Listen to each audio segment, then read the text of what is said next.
na linha toda, né? Ao longo dos 4 anos, a gente está sempre falando em discurso, né? E essa palavrinha, né? Ela acaba significando coisas diferentes dependendo do lugar onde você está falando, né? Por exemplo, dentro dos trabalhos, das pesquisas que eu orientei, que são, né, inspiradas no discurso do Foucault, a gente está falando de discurso de uma forma diferente da ideia de fala, né? Diferente de fala. A gente está falando de algo que vai para além das palavras, embora as palavras elas ajudem a sustentar o discurso, mas vai para além das palavras. Então, eu gosto sempre de começar essa discussão, e as meninas já acompanharam aqui, o Léo também, porque a gente já falou um pouquinho sobre isso em leitura crítica lá no começo do ano, e elas participaram de uma eletiva ano passado que a gente tinha, né? Eu gosto sempre de começar falando assim, olha, para exemplificar, né? Quando a gente fala assim sobre mulher, né?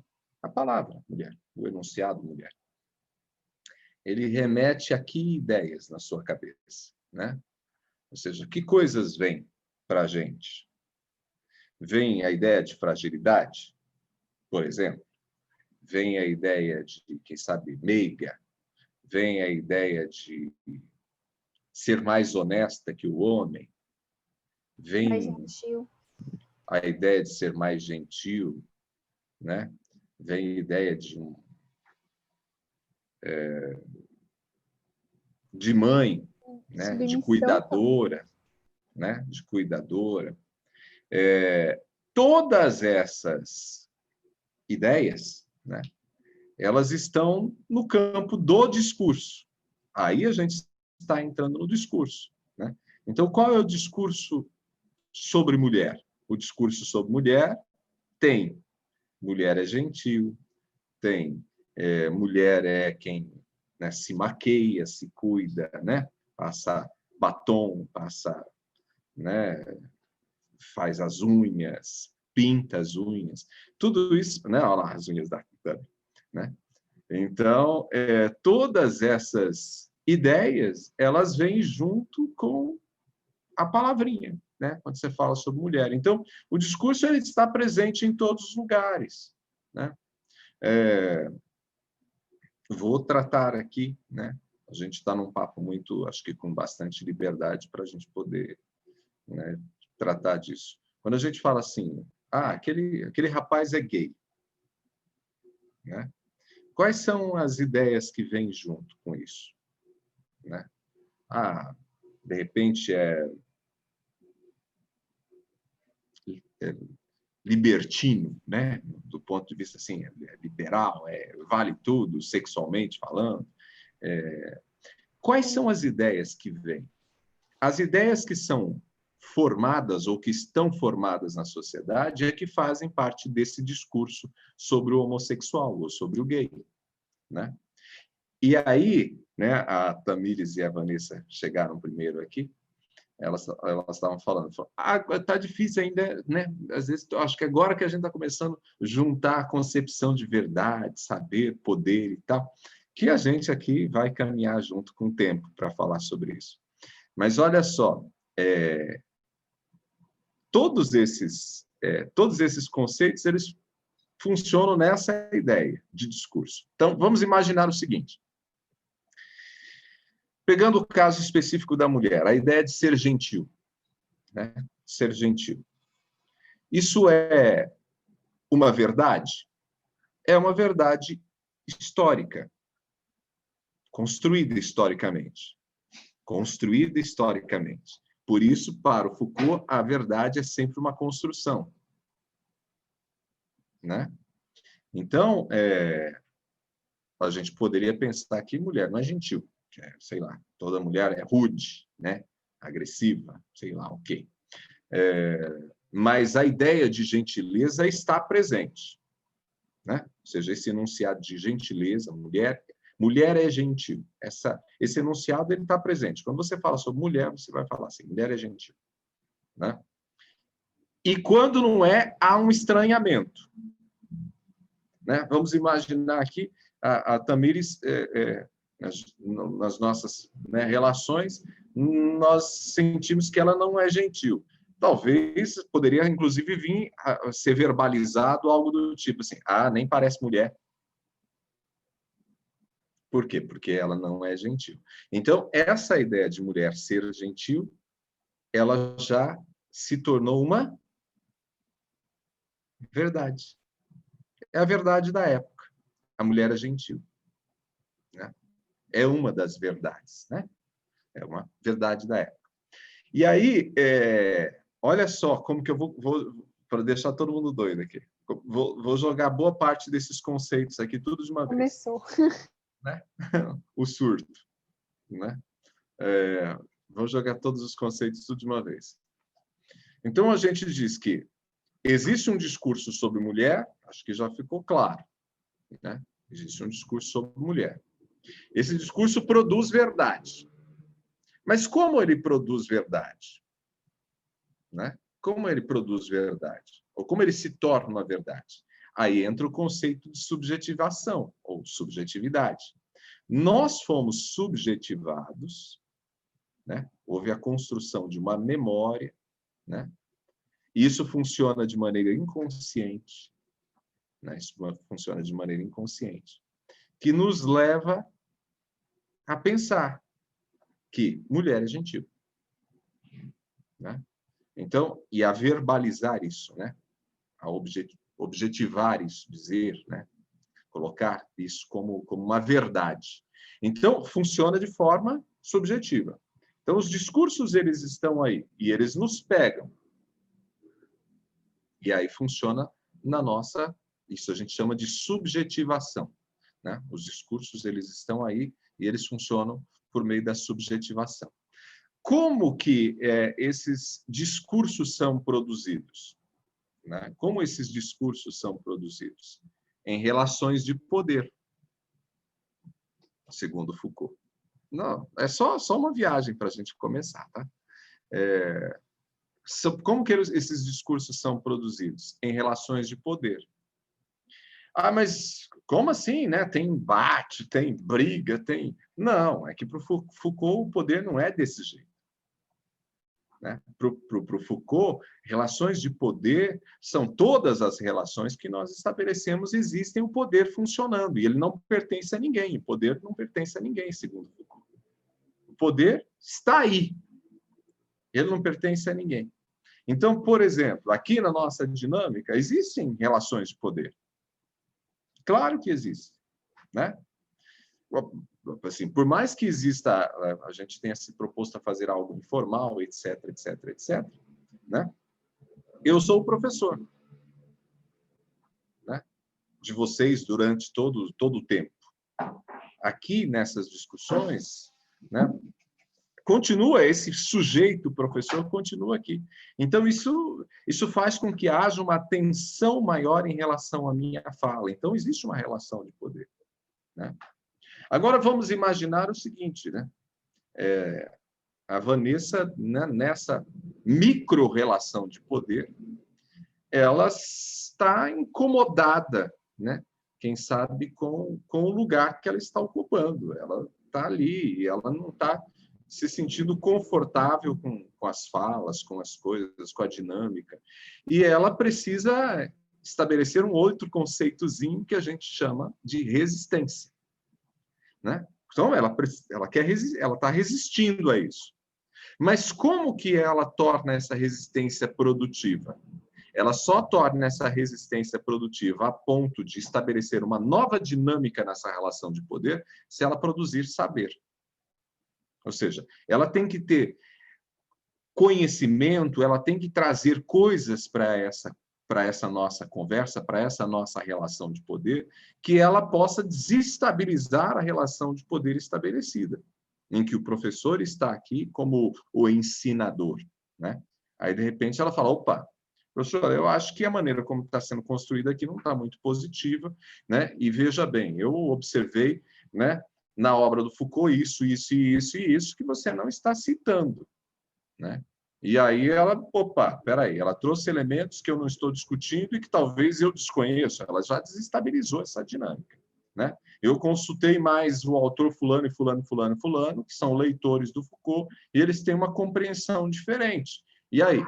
Né? Opa, já começa a criar uma dinâmica completamente diferente. E quem está acompanhando o bate-papo aqui, quem também está nessa dinâmica de relação de poder, o Leonardo, o João, a Tamires, enfim, eles falam, opa, vou prestar mais atenção agora no que a Vanessa fala.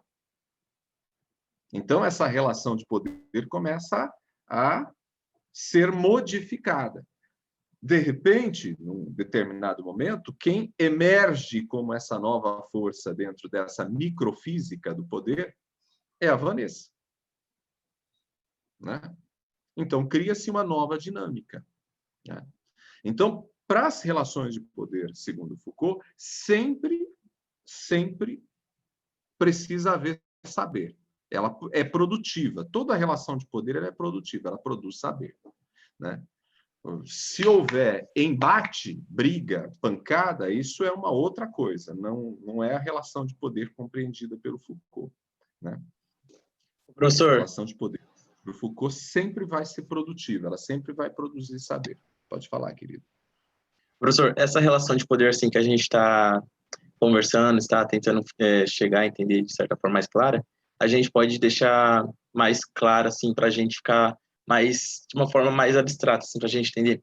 A gente pode definir essa relação de poder que já foi construído por vários meados de séculos e já está inserido hoje em dia na sociedade, e essa relação de poder ela age de uma forma assim consciente no nosso consciente em si. A gente pode definir esse poder dessa forma. Você pode dizer que existe uma dinâmica histórica. Então, vamos continuar no meu exemplo aqui.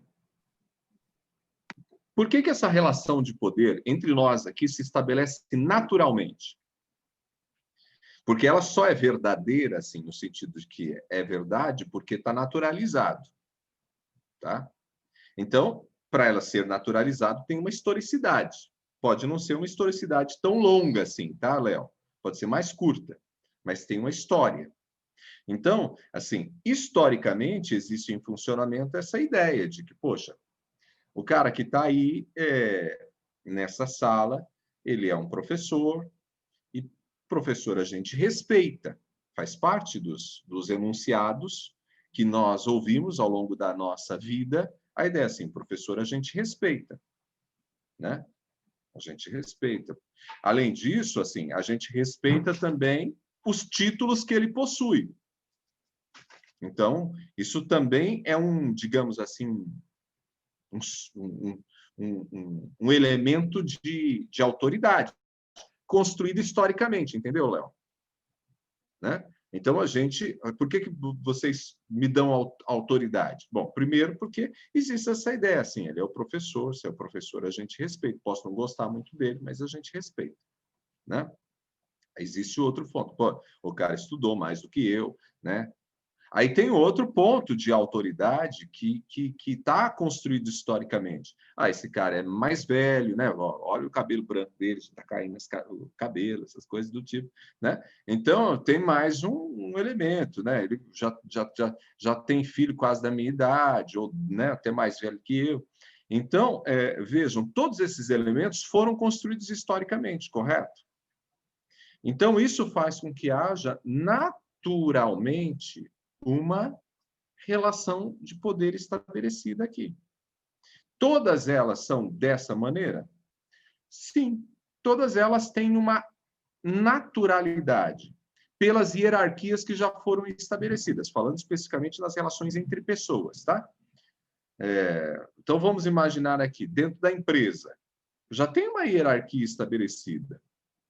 Né? Você tem, às vezes, o cara que é mais velho do que você por idade, tem o cara que é mais velho de empresa, tem o cara que é... Por que numa relação de empresa dá um trabalho lascado quando o chefe é um cara de 20 e poucos anos e, às vezes, tem um subordinado de 40 e pouco? Porque, embora exista a função que é de autoridade, por outro lado, ela entra em conflito com o quê? Com o fato do cara ser mais experiente, supostamente quem tem mais experiência de idade teria que ter mais autoridade, né? Então, cria um conflito. Todas as vezes que você tem um chefe novinho e um cara mais velho, é muito difícil funcionar. Não é que não possa funcionar, pode funcionar, às vezes funciona legal. Mas a pessoa, principalmente a mais velha e o mais jovem, precisam estar muito de boa. Precisam ser pessoas muito equilibradas. Por quê? Porque se não forem muito tranquilas, vai haver um conflito.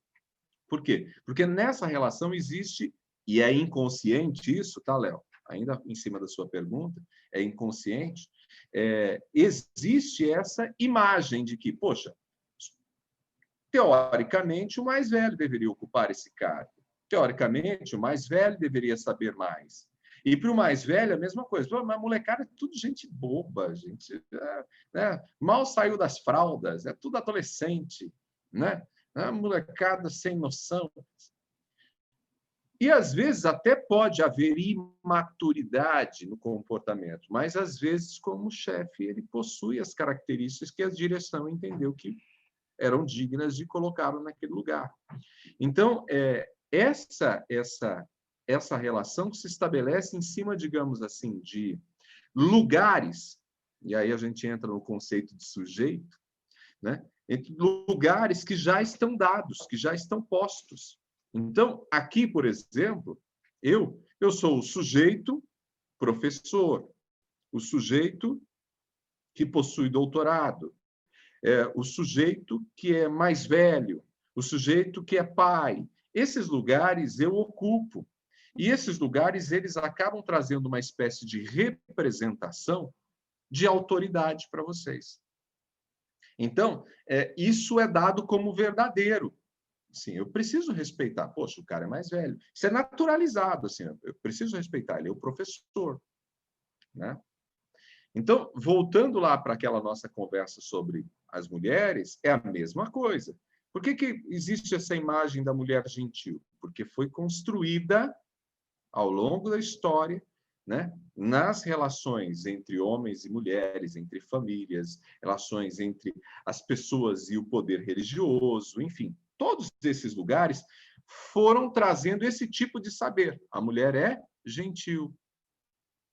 Ou, né, durante muito tempo, o lugar de mulher é em casa. Então, todas essas ideias elas foram sendo colocadas. Isso faz parte de enunciados que foram sendo dados, compondo um discurso a respeito de mulher. Então, hoje, quando, de repente, voltando, por exemplo, que eu citei da Tamires, né? Quando a Tamires talvez tenha uma atitude que talvez não seja gentil, que seja mais, quem sabe, né, de colocar o pé na mesa, né? Você fala assim, opa, isso daqui é coisa de homem. Nem parece mulher essa menina. Por quê? Porque existe uma imagem já representada, uma verdade construída a respeito do que é ser mulher. Isso vale sobre o que é ser pai, isso vale sobre o que é ser um pastor, isso vale sobre o que é ser um aluno, né? Por que professores, às vezes, né? Na minha idade, inclusive, outros, às vezes, mais maduros, têm dificuldade, às vezes, para lidar com jovens como vocês? Porque existe um lugar imaginário constituído sobre o que é ser aluno na cabecinha do professor. Gente, quando eu era garoto, a gente ainda guardava alguns resquícios e era normal isso acontecer. Quando o diretor entrava na sala ou a coordenadora entrava na sala, os alunos se colocavam em pé. Até 5 anos antes de eu entrar, eu comecei a estudar em 1982, né? Já entrei no primeiro ano, na época entrava com 7 anos, né? Então, assim, até 1978, 77, mais ou menos, o professor entrava em sala, todos os alunos se colocavam em pé. Né? Todos os alunos se colocavam em pé. Então, existia uma representação diferente na dinâmica do professor-aluno, de autoridade. Era um lugar construído também historicamente. Em alguns momentos, até por meio da repressão, por causa do regime militar também. Né? Então, às vezes, o poder político ele pode ajudar a construir essa imagem. Então, vejam, para esse professor que hoje tem 40 anos, quem sabe, de docência, Ele entra na sala do Zoom e o aluno não liga a câmera, cara, dá surto, meu. A Tamires mandou aqui, me lembra os depoimentos da Luzia, né? Aí eu lembrei disso. Você, percebam, assim, e aqui não é nenhum tipo de avaliação negativa em relação à professora Luzia, mas há um lugar construído sobre a imagem do aluno. Quando a gente estuda os discursos na perspectiva do Foucault, e por isso que eu falo para vocês, né? Quem me acompanha discutindo isso, eu falo sempre que estudar o discurso é libertador, porque nos ajuda a melhorar como seres humanos, porque isso faz a gente começar a compreender os lugares, né, que as pessoas ocupam e como as verdades elas são constituídas. Eu lembro que a Duda, não a minha filha, me orientando do ano passado, ela sempre contava, né? E a Duda fez o João não acompanhou o processo, que ele chegou esse ano. A Duda foi me orientando do ano passado, João. E ela fez uma monografia, um estudo sobre os comerciais da cerveja proibida, né? Que eram encenados pelo Antônio Fagundes. E a Duda tinha uma pegada muito bacana também para discutir gênero e tal, mas trabalhou tudo isso na perspectiva Foucaultiana. Aí a Duda contava assim, olha, minha avó, ela e meu avô, minha avó ainda serve meu avô, assim, coloca comida no prato do meu avô direitinho e tal, né? Ela falou, e quando eu entrei na faculdade, comecei a discutir, né, um pouquinho mais sobre feminismo, né, gênero e essas coisas, eu chegava em casa e tentava discutir com a minha avó para ela parar de fazer aquilo, que meu avô era machista, que não sei o quê, não sei o quê. Na verdade, a avó dela quase quebrou o prato na cabeça dela. Ela falou, Ronaldo, demorou eu compreender que, assim, para ela, aquilo tá de boa, não tem nada a ver, não tem nada de abusivo por parte do meu avô. Na verdade, se meu avô for colocar a concha no feijão, ela fica marara, ela fica irritada, fica de bico com meu avô. Então, assim, meu avô senta, ela pega o prato dele e coloca comida para ele. E ponto. Então, veja, para essa pessoa, não adianta. Esse tipo de discussão mas está cristalizado para a pessoa esse lugar, está tudo certinho, né? Por isso também eu costumo dizer assim, a gente precisa tomar muito cuidado quando a gente discute, e aqui eu estou fazendo um parêntese, né? Quando a gente discute as questões de gênero, feminismo e tal, porque às vezes para a própria pessoa está naturalizado aquele lugar e ela não sente ali nenhum tipo de opressão, né? Então, a avó da Duda não sentia aquilo, para ela não era opressor de jeito nenhum. Era o papel dela, e o papel dele era ficar quietinho e receber a comida. Não tinha chiado se colocou uma colherzinha a mais de arroz, né? Era aquilo. Aí a Ruth está aqui, minha esposa, ela está falando, minha avó Helena, né? A avó Helena era minha avó, né? E era mais ou menos assim, né? Minha avó tinha dessas coisas assim. Ela, às vezes, né, tinha um pouco a mais na panela, ela pegava e colocava no prato do meu avô, né? Américo, o nome do meu avô. Ela colocava no prato do meu avô tentava assim, mas Helena, eu não quero mais, né? Quem diria, quem disse que o seu Américo ia retrucar com a dona Helena? Então, Quem vejam. manda, sempre tem. Hã? Quem que manda é a mulher. Então, vejam, assim, por mais que pareça haver ali uma relação de que ela assim tá subalterna, não é a dinâmica que se construiu e aquilo está naturalizado, está tranquilo para eles. Então, você mexer naquela relação, você desestabiliza, não vai funcionar, né? Para ele está de boa. Então, vejam, por isso que é muito legal a gente entender os discursos, porque a gente vai percebendo que são construções sociohistóricas e que nem sempre essas construções sociohistóricas elas são necessariamente opressoras, no sentido de fazer mal para as pessoas. de fazer mal para os sujeitos. Pode falar, Vitão, você chegou atrasado, mas chegou, que coisa boa que você está aqui.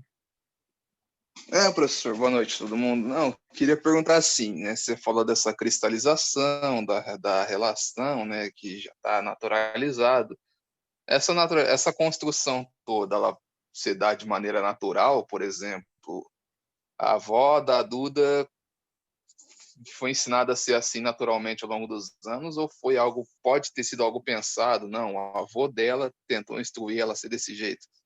Ou pode ser as duas coisas?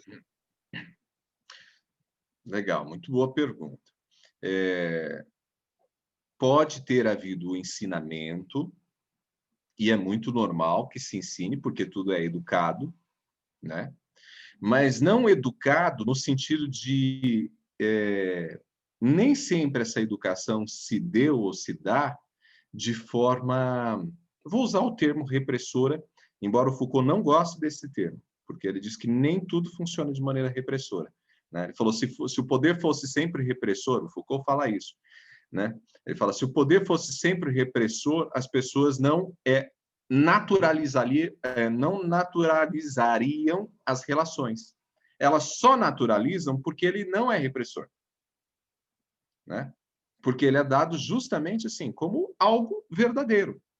Então, vamos imaginar assim, quando a avó da Duda foi ensinada pela mãe, pelo pai lá atrás, foi ensinado como, esse é o lugar, por isso a gente está falando dos discursos, né? Esse é o lugar que você vai ocupar, é assim que vai ser. Então, vejam, gente, quando uma mulher, hoje, século XXI, no ano de 2020, isso eu vejo aqui na dinâmica da minha casa. Minha casa tem, né? Evidente que tem muito dessa memória, né? Que ainda funciona, né? De lugares assim, que determinados papéis para o homem, determinados papéis para a mulher. Esses lugares eles estão dados historicamente e eles não são necessariamente ruins.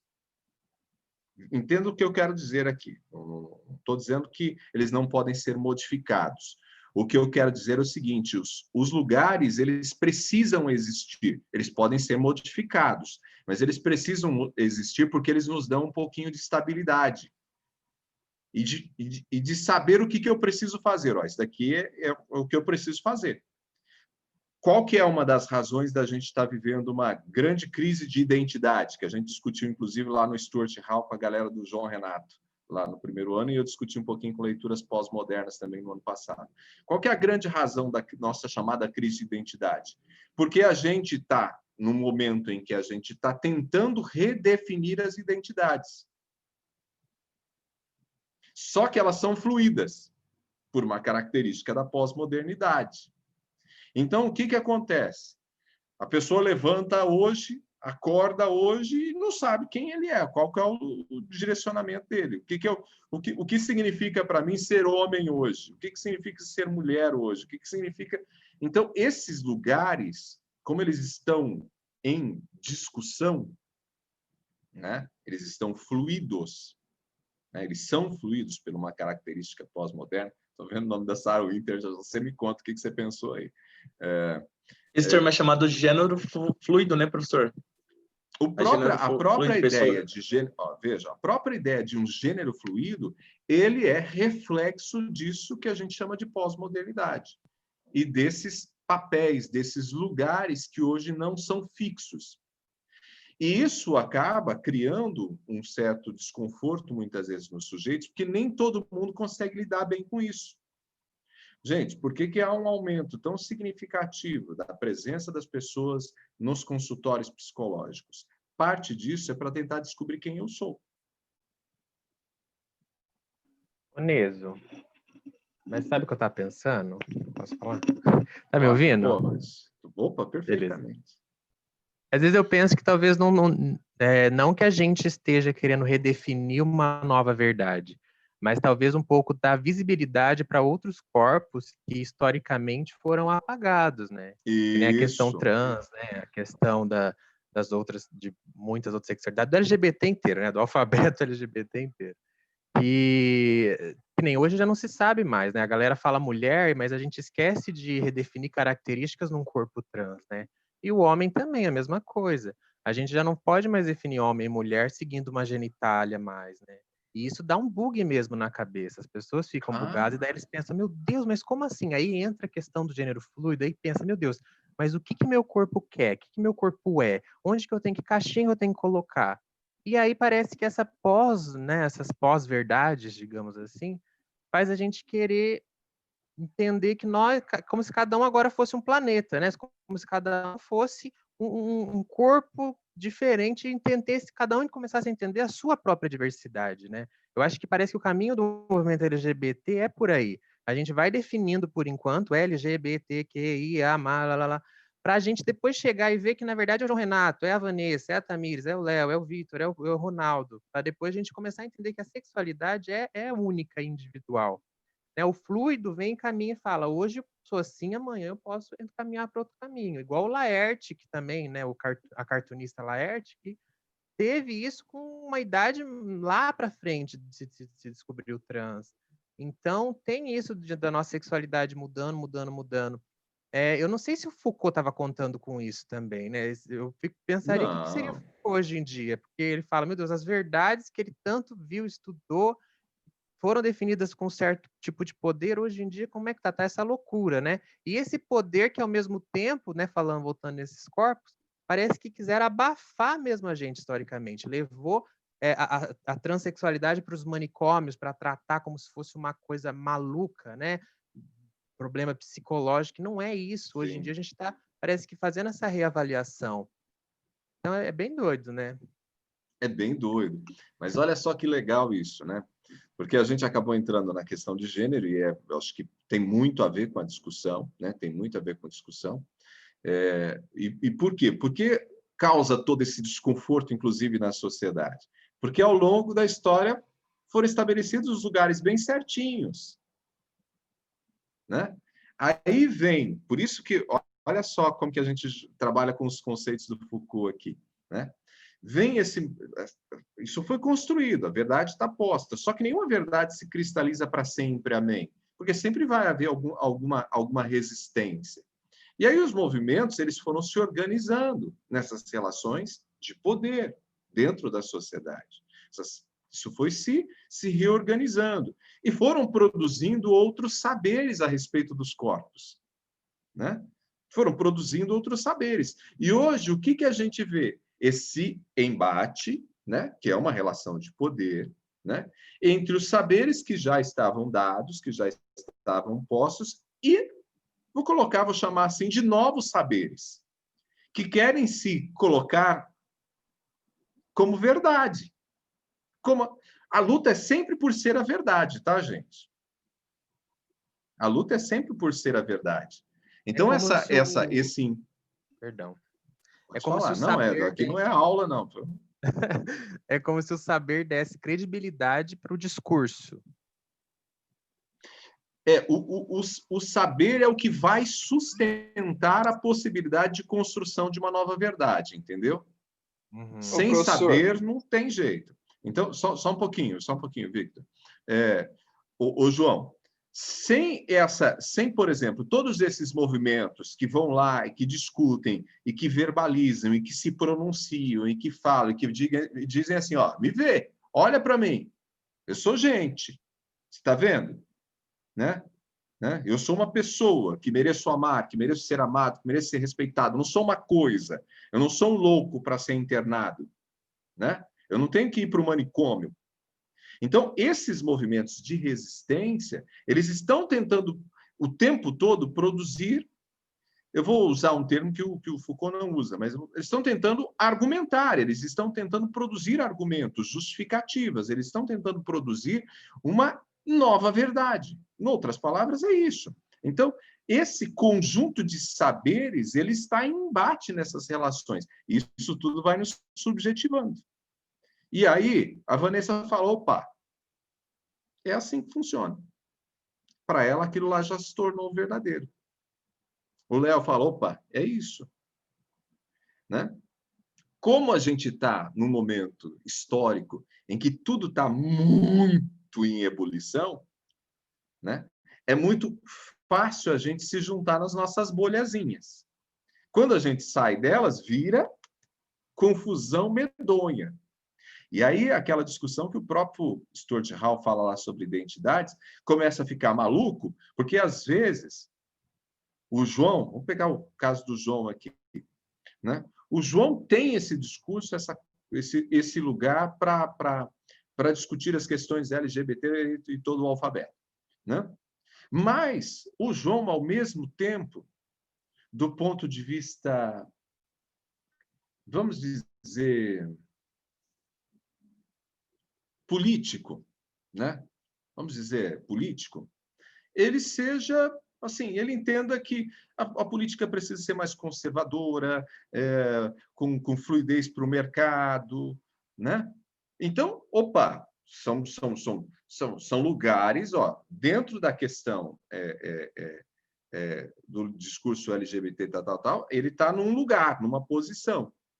Quando é a política, ele está numa outra posição. E aí, dentro do grupo que tem semelhanças, né, de discussão sobre LGBT, começa, às vezes, a haver um embate quando o assunto é política, né? Por quê? Porque hoje cada pessoa ocupa vários lugares do ponto de vista do que o Foucault chama de sujeito, né? Então, e aí o Stuart Hall chama isso de identidade, né? Então, são várias identidades num único sujeito, num único ser, numa única pessoa. E aí, cara, vira uma loucura. Por isso que a gente precisa ir lá, psicólogo.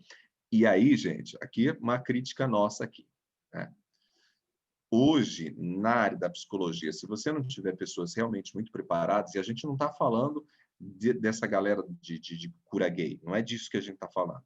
A gente está falando de gente que estuda, de gente que entende de gente que entende a sociedade e os movimentos da sociedade. Ele, ao invés de te ajudar, ele te arruína.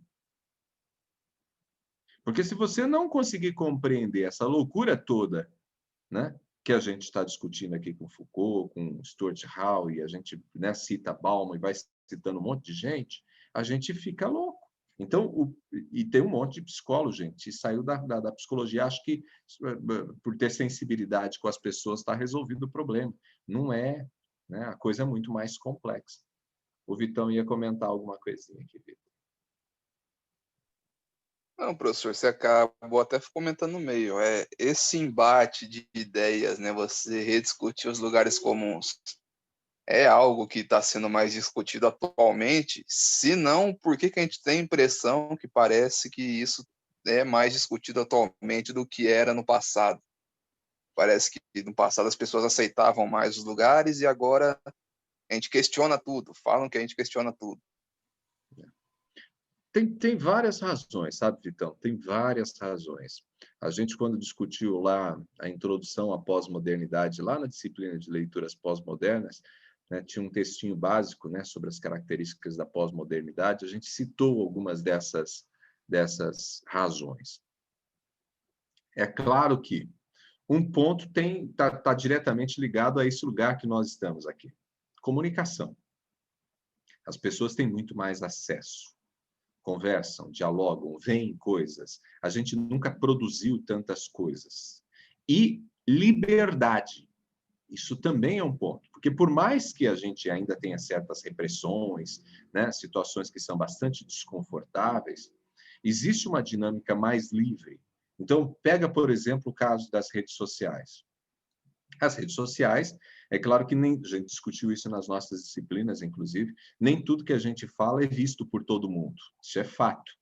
Mas, se tem algo que incomodou a Tamires, ela vai lá e publica. Se tem algo que o Victor, né, que você, Victor, se incomodou, você vai lá e publica.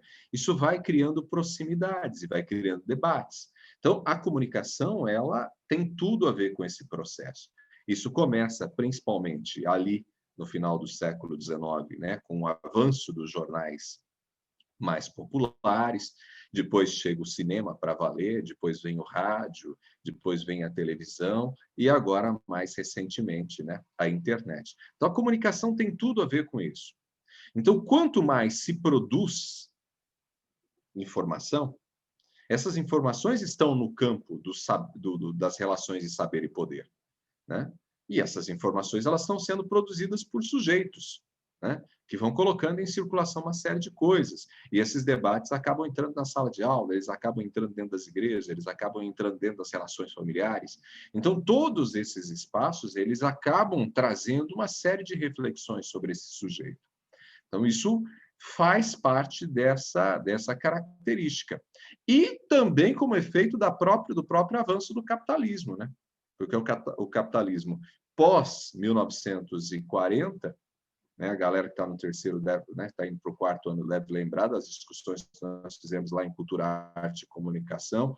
O João é um cara que já é do teatro, está fazendo jornalismo agora, também certamente, né, tem toda uma bagagem cultural bastante significativa. Ele sabe disso, que a partir dos anos 40, principalmente pós-Segunda Guerra Mundial, há uma mudança muito significativa na própria estrutura do capital, que não é mais para estímulo só do produto, mas também de consumo de serviços, porque você precisa capitalizar tudo, né?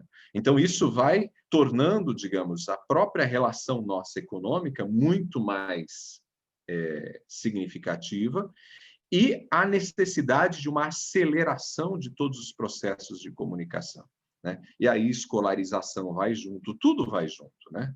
Então, a gente tem muita coisa chegando para a gente. Isso vai deixando a gente cada vez mais fragilizado, né? Então, era muito mais fácil, vamos imaginar assim, né? A Vanessa, lá no século XIX, ficar quietinha, né? Dentro de uma relação familiar já estabelecida, já com hierarquias definidas, e ela, inclusive, aceitar isso como natural, do que hoje. E por quê?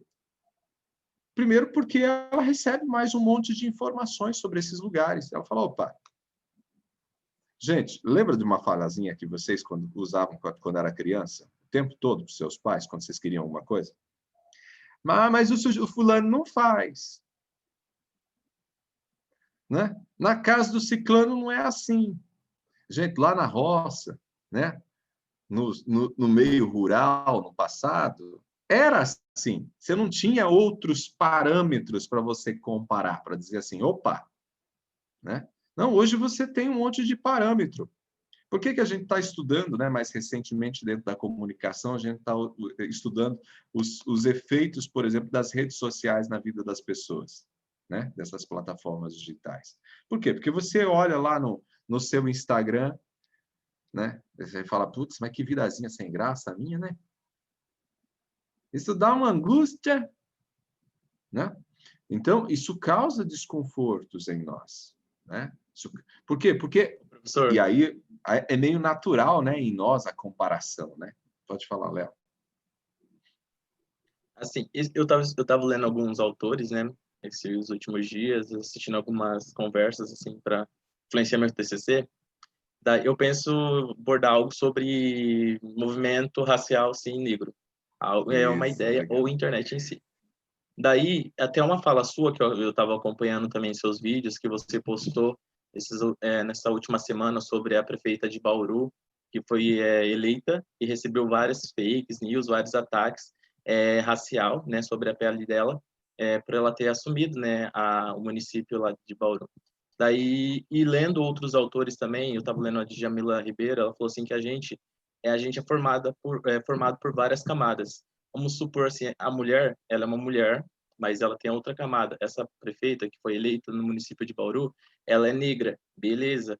Mas quando ela chega no poder, ela está ocupando o poder, o lugar de fala que deveria ser ocupado por outra pessoa. Então, vamos supor, então ela é mulher negra, ela é aclamada na internet em si, mas quando ela ocupa o lugar de fala que poderia ser de outra pessoa que domina o poder, então ela vai ser, de uma certa forma, desconstruída e vai ser atacada. Então, ela vai ser vista como uma mulher que não está lá para ocupar aquele lugar, porque ela não tem aquela construção, ela não tem aquela formação, então ela não vai ter aquele conhecimento, não vai conseguir seguir naquele poder. Então, assim, de certa forma, a gente tem esses lugares de fala, essas pessoas estão formadas dentro desse lugar de fala, mas quando ele sai desse lugar de fala, não onde é para a gente ficar e causa essa revolta, então gera esse burburinho, é isso que a gente pode definir também, professor? Vamos modificar um pouquinho os termos aqui para a gente ficar com o Foucault, tá? Ao invés da gente pensar em lugar de fala, vamos pensar em posição sujeito, né? Qual a posição do sujeito? Ao pensar numa posição sujeito, a gente vai pensar que esses lugares são construídos socio-historicamente. Então, assim, não é que a prefeita ou o prefeito, ou seja lá o que for, né, aquele lugar seja um lugar de fala, um lugar de autoridade. Aquele lugar de autoridade só é um lugar de autoridade porque aquilo foi construído socio-historicamente. Correto? Então, se tornou verdadeiro a respeito do ser prefeito. Se o prefeito chega, eu já citei isso como exemplo, inclusive em sala de aula, não sei se foi para a turma de vocês ou para qual turma. Falei, olha, né, eu estou aqui em sala, né? Aí chega o Ulisses Maia, e bate na porta, de boa, eu vou interromper a aula. Por quê? Porque é o prefeito da cidade. E se eu não quisesse abrir? Eu estaria, digamos assim, desrespeitando ele? Não. Só é um desrespeito porque nessa posição sujeito, construída socio-historicamente, está essa autoridade.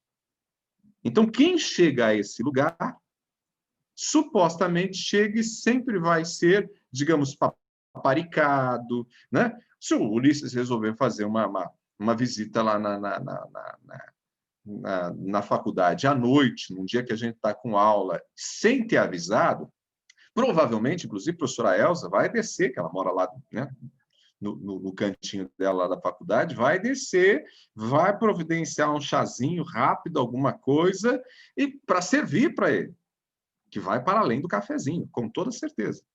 Né? E se chegasse o João Renato lá, o Léo, eu? Entendeu? Mas é o prefeito. Então, é o lugar que ele ocupa. Só um pouquinho, João, para a gente, inclusive, já ir caminhando para o final, aí você faz a colocação também. Então, são construções, tá? São construções. Então, vamos pensar nas posições, que são construções. Não é que assim, porque ele está lá, é o lugar, aquele é um lugar de fala. Não, só é um lugar de fala, pensando com o termo que você usou, porque construímos historicamente aquele lugar para ser usado, né? Como um espaço de autoridade. Tá? Então, é isso. Né? Existe uma imagem projetada para aquele lugar. Né? Mas nada impede que outros lugares também sejam lugares de fala. Que essa é a nossa grande luta. Porque o que nós fizemos é colocar essas coisinhas, cada uma no seu suposto lugar. Então, vamos pegar o caso da Suelen Rosim, que foi a prefeita eleita de Bauru. Né? Ela é uma jovem de 32 anos, né? Uma mulher jovem, 32 anos, negra, solteira, nunca ocupou cargo público. Então, tem uma série de elementos que, digamos assim, ela foge dos lugares construídos socio-historicamente como lugares de respeito. Então, primeiro, mulher. Mas a gente já teve uma presidente que a gente mandou embora, mas, enfim, a gente já teve uma presidente. Tem umas deputadas, umas senadoras, de vez em quando aparece uma governadora. Então, não é o fim do mundo.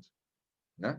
Mas aí vem, assim, ela é uma mulher, me incomoda, mas tudo bem. Opa, mas agora é negra. Então, vem um outro aspecto identitário que existe um discurso sobre isso. Então, vejam, existe um discurso sobre a mulher. Estão pensando com Foucault, tá? Existe um discurso pensando o que é ser mulher. Existe um discurso pensando o que é ser negro. Existe um discurso pensando o que é ser uma mulher negra. Gente, historicamente, mulher negra, samba. Gostosa. Essas coisas. né? Historicamente, são esses lugares. Gente, qual que era o papel da mulher negra durante o período da escravidão? Além de trabalhar, era a mulher para a cama do senhorzinho, né? A mulher negra jovem era a mulher para a cama do senhorzinho. É isso, né? Então, existe uma memória em funcionamento a respeito desses papéis, né?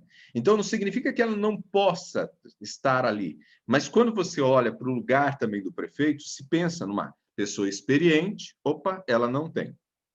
Se pensa num homem, porque historicamente no Brasil o lugar do político é o lugar do homem, e as mulheres votam em homens. Nós tivemos aí cerca de 13% só de mulheres eleitas como prefeitas no Brasil, ou seja, acho que 87%, 86% seguem homens.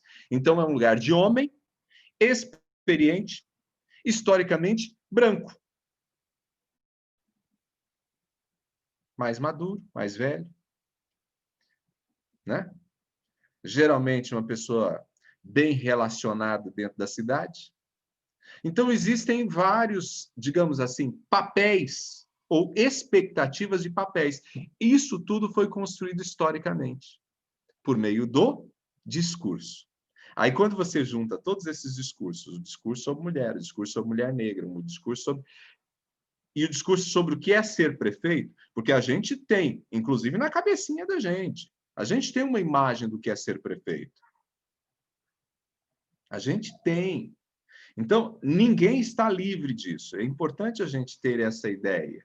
Se ninguém está livre disso, né? Você tem uma... Talvez, assim, a gente tratou agora há pouco sobre a questão LGBT, enfim, talvez para o João e para o Léo, isso seja uma coisa muito tranquila.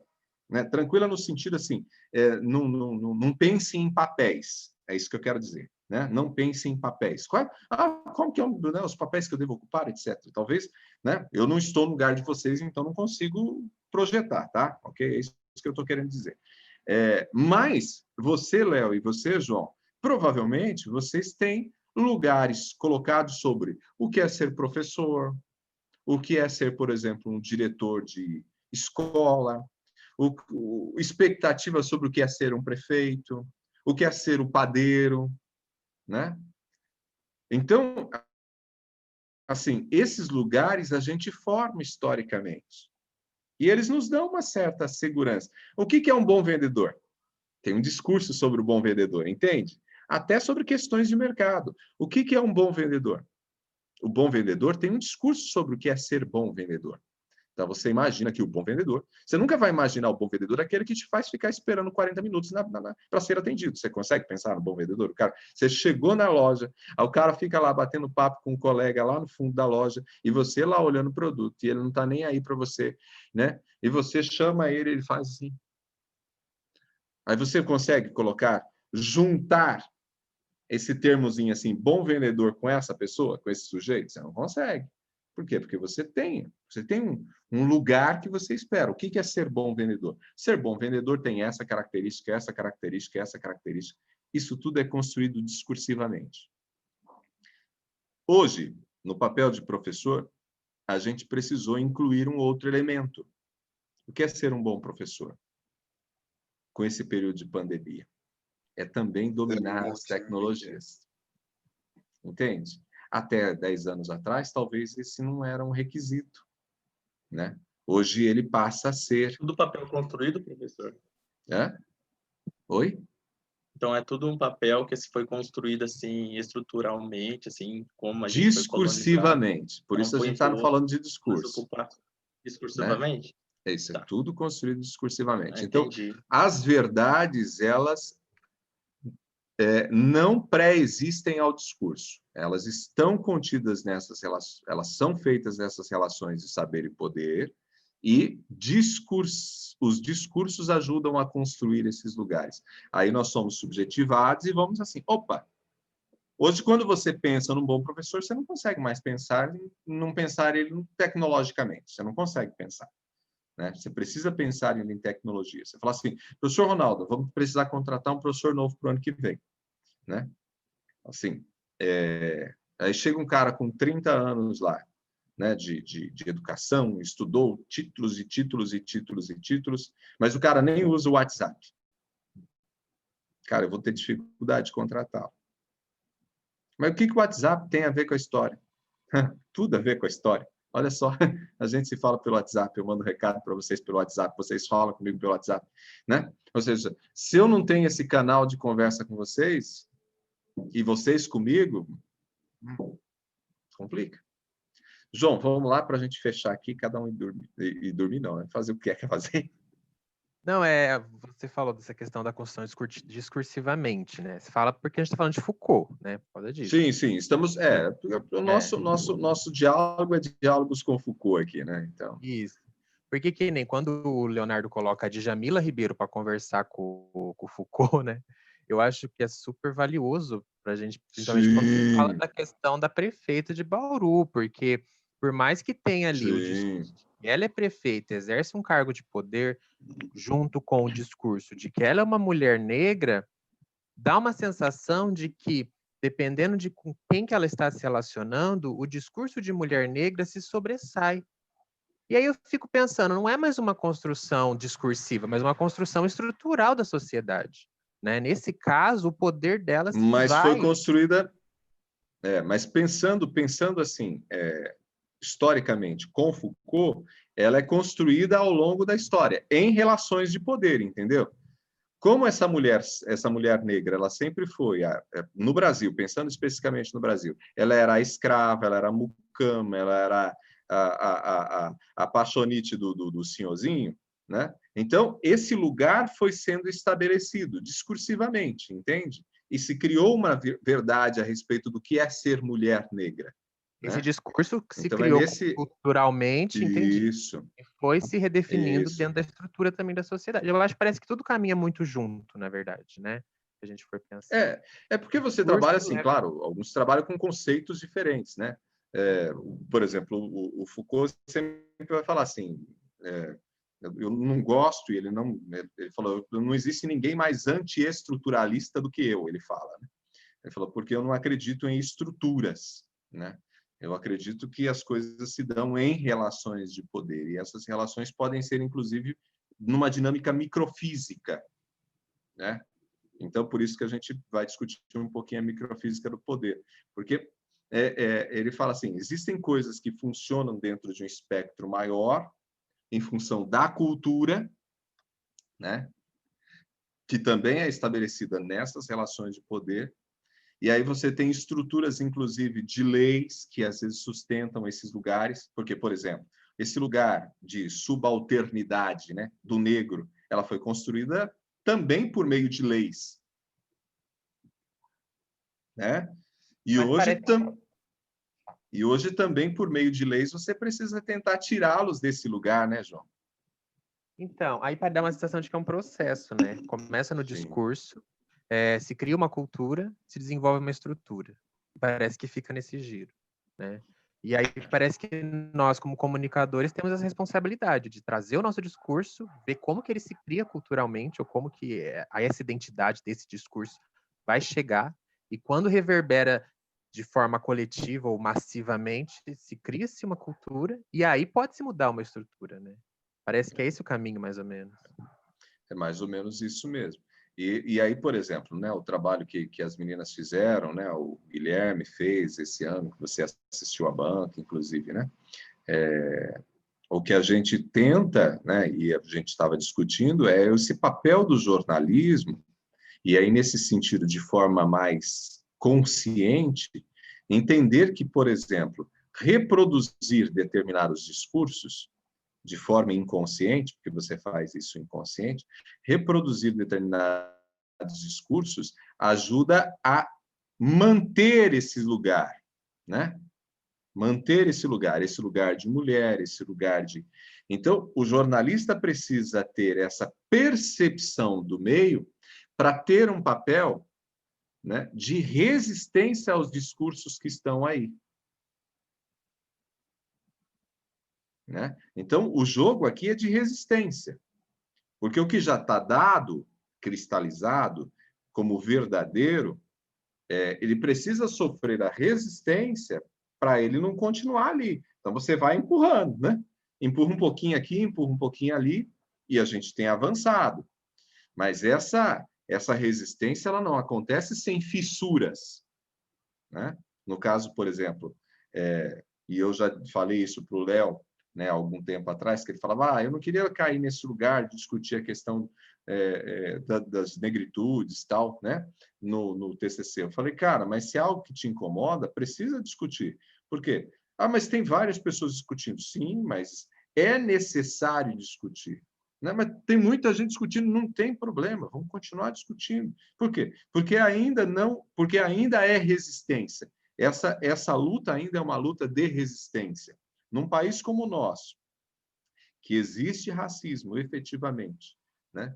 E você tem gente, inclusive no meio acadêmico, que diz que não existe racismo, opa, tem alguma coisa errada. Entende? Então, falar, né? Por isso a importância do falar, né? Falar, é um movimento de resistência que pode nos levar a pensar sobre o assunto. Porque aí você vai vendo as contradições. E aí, gente, só para fechar nosso encontro de hoje, significa que, preste atenção nisso, significa que, vamos imaginar que no caso de todas essas vozes, né, como o João citou aqui, que foram invisibilizadas, né, durante muito tempo, foram silenciadas durante muito tempo, significa que se em algum momento elas tiverem visibilidade, etc, etc, etc, então agora a gente já tem o verdadeiro? Não. Né? Você tem uma nova verdade em funcionamento, construída sócio-historicamente, também dentro de relações de poder. Então, é sempre um movimento de relações de poder. Né? Porque quem perde espaço nesses lugares se incomoda e vai tentar resistir.